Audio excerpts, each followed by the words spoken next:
He said from consciousness to supraconsciousness, or from man to superman. Those days he used different language, but he was talking about the next jump in evolution. And for that you have to look at previous jumps in evolution. You know, the previous jumps in evolution is primates to humans. So 99% of your DNA is the same as that of a chimpanzee. But you know, you're not like a chimpanzee. It's a discontinuity. It's a complete discontinuity. So like that, there are many evolutionary jumps. And there are examples of what we call in biology metamorphosis. Metamorphoses are quantum leaps of creativity.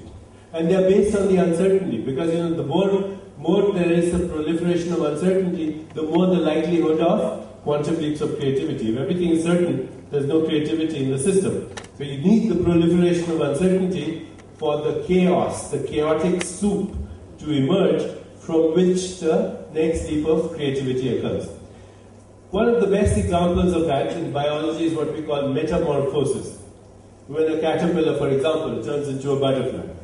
I don't know if you know the mechanism of that, but at a certain stage of its development, the caterpillar consumes more than its metabolic needs, which is a very apt metaphor for our time. You know, we consume, those of us who have it. In fact, we call people consumers, which is a very dirty word. You know, in business, they are consumers. And what a way to describe a human being, you know.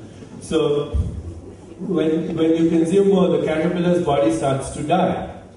And it starts to putrefy. But within the body of the caterpillar, there are a few cells that scientists today call imaginal cells. Okay? And actually, the word is imaginal cells. And the imaginal cells, they start to gather in little clusters. And soon they start to connect with each other, almost like synaptic connections. So there's a cluster here, there's a cluster there, there's a cluster there, there's a cluster there.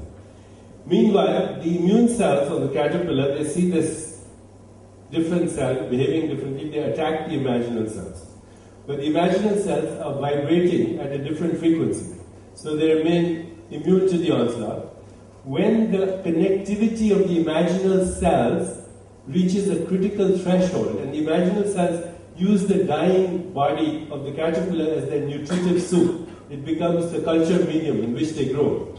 When it reaches a critical mass, then a genetic mutation takes place. And in that genetic mutation, there is, in fact, the whole information code for a butterfly. New wings, new eyes, new antennae, new legs, new metabolism. Because it's a completely different creature.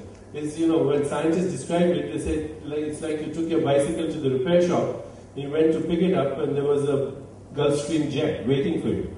And it was the same raw material, but it was a quantum leap of creativity. So nature has these quantum leaps. The feeling is that you need a critical mass of consciousness to imagine the next leap. And then, when you have that critical mass, it somehow permeates the collective consciousness.